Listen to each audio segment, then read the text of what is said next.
Okay, there it is cut. Now I've got to plane or just straighten those a little bit and clean up the ends up there, and then saw or route out a groove in the back of that to inset that with also some 1/4-inch wood behind it. And I got to figure out how deep I want to inset it.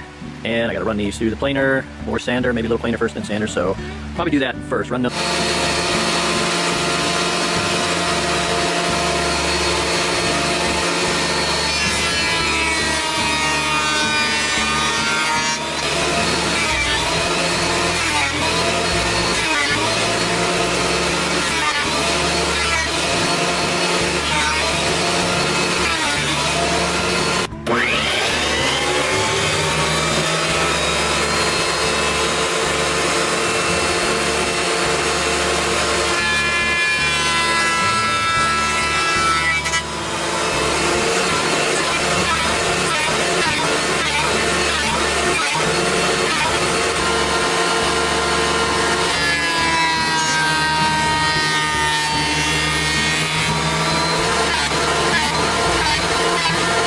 Now, something I always do when I'm keeping the live edge bark on it is give it several coats of this matte clear acrylic spray and then cap.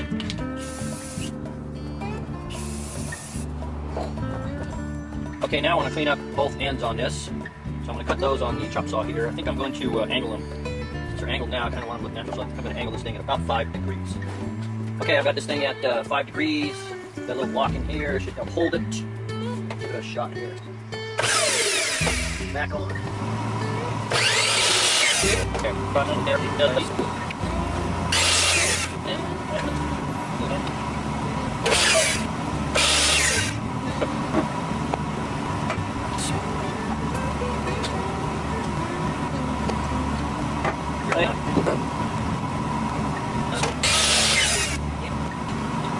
Alright, got both ends cleaned up on them. That's the way they're going to go. That's the side I think I'm going to have showing. So next thing, I got to get them on the table saw and get a good straight edge there on the inside of each, and then cut a dado on the back side for that grill to set in. Okay, I got this let out. I'm going to straighten this edge. So I put some double face tape down so I can stick it on there, this back against the back here. That should hold it while I cut it, I hope.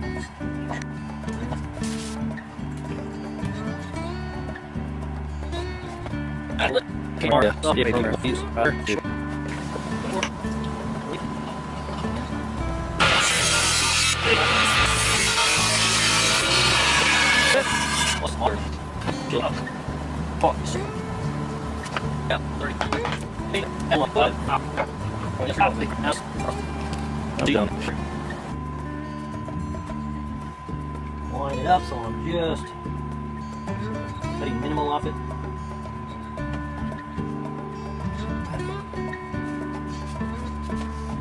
Stuck against the back there.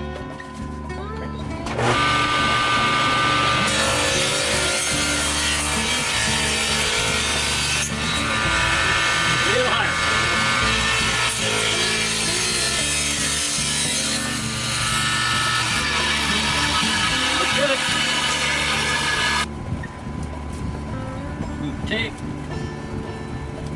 a nice square edge. Okay, measured a 1/4-inch ply, about a 1/4 inch larger than this all the way around. This is going to go onto this. That's the backer for that. So I need to cut this out now. So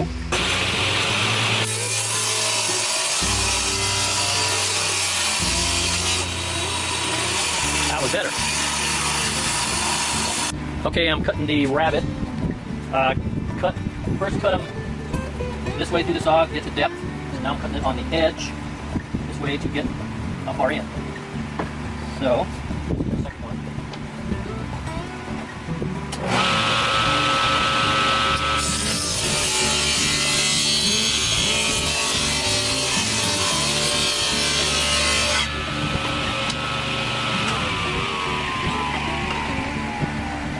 Big old rabbit. Okay, what cut out of there didn't make it because of the kerf, made it too thin. So I got some 3/4 inch wood here, some poplar, which would be just right, but that's 3/4 inch.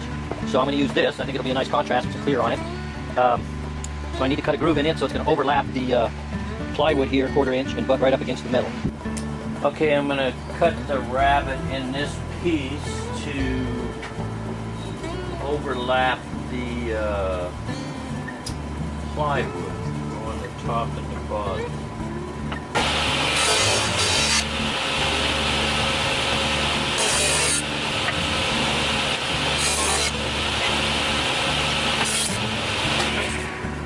Okay, the groove was good. Now I'm cutting the length for the two pieces from top to bottom. Got my stop set here, the same width as that plywood.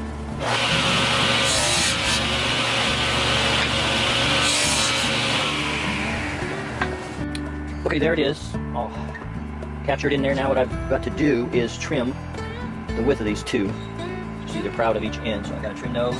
Okay, I'm getting ready to cut the top piece at 5-degree angle to match what the ends are on that. So, got my angle gauge here, got it moved over 5 degrees, and don't need to stay at an angle. That should lean to setting.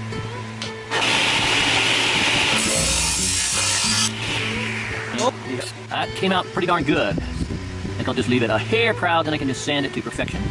So now I'm going to work on the other end there. Okay, this other side is going to get a 5-degree angle all the way across, and then it's going to take some sculpting in to blend in with the one side. So we'll cut that all the way across at 5 degree first. Okay, as I hope you can see, that's a good fit there. Now in this corner, what I'm going to have to do is probably take an angle all the way down, or angle there and then curve it. Probably just take this angle all the way down, I think. Okay, now set my little belt sander up at that 5-degree angle because I figured the best way, I need this here I just cut off, sanded back 5 degrees. So it needs sanding anyway. I cut it on the bandsaw, so I'm just going to sand it in here at 5 degrees and should be good.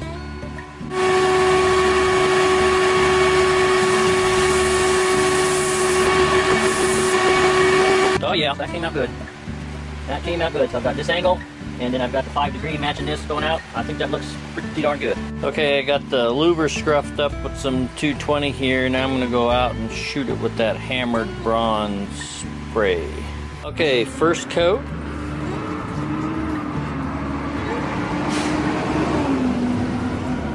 Okay, so 2 coats so far on the louver with that. Might give it one more light coat. It's actually looking pretty good. Okay, this is the backer board. I'm going to put this espresso stain on it.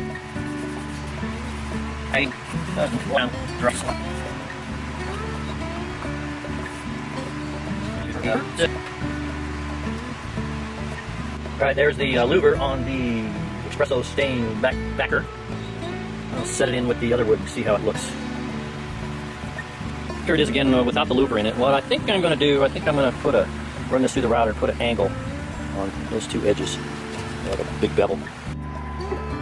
Okay, I'm putting the beveled edge on these side pieces here.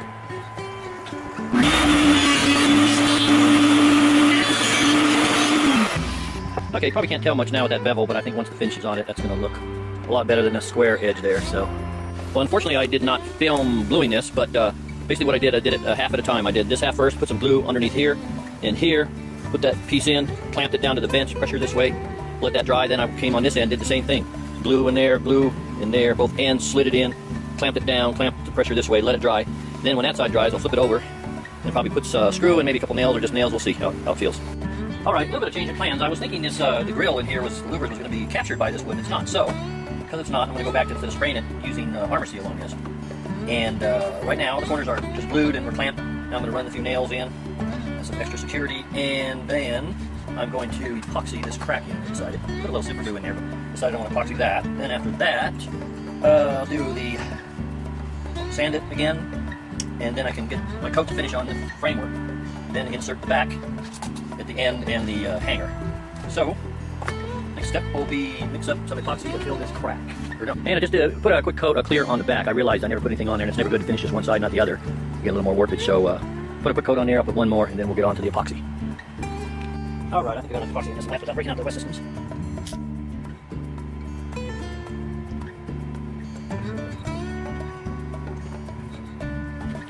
Good dye, isn't it? It's a mess.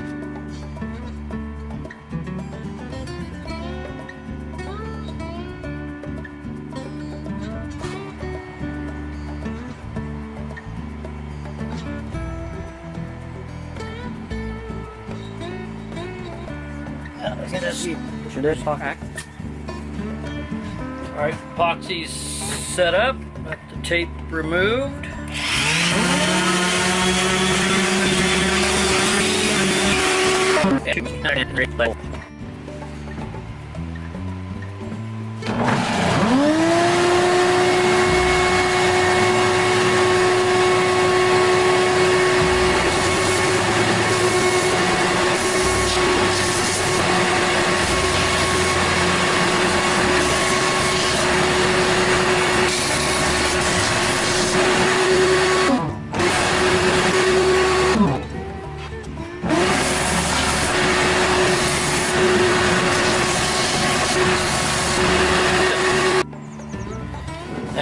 220.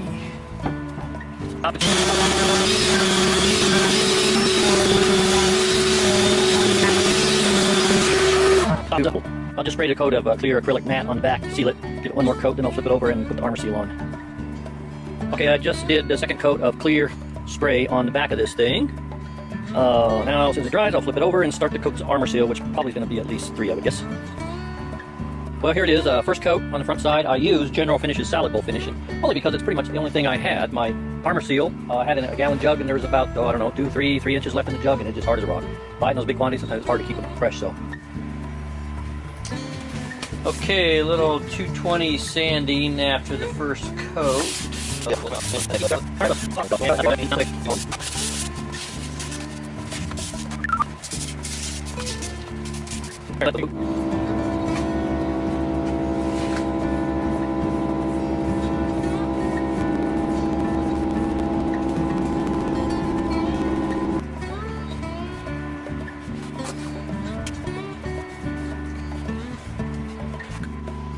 Well, I mounted the louvers in. Basically all I did on that was clamp it so it's flat and shot some nails into here. It's good and tight. So, now, next step will be to put hangers on the back. Okay, I measured down 4 inches from the top, drew line, one hanger on there. And this one I got one nail in already. Holding that nail with a pair of pliers. It's so damn small.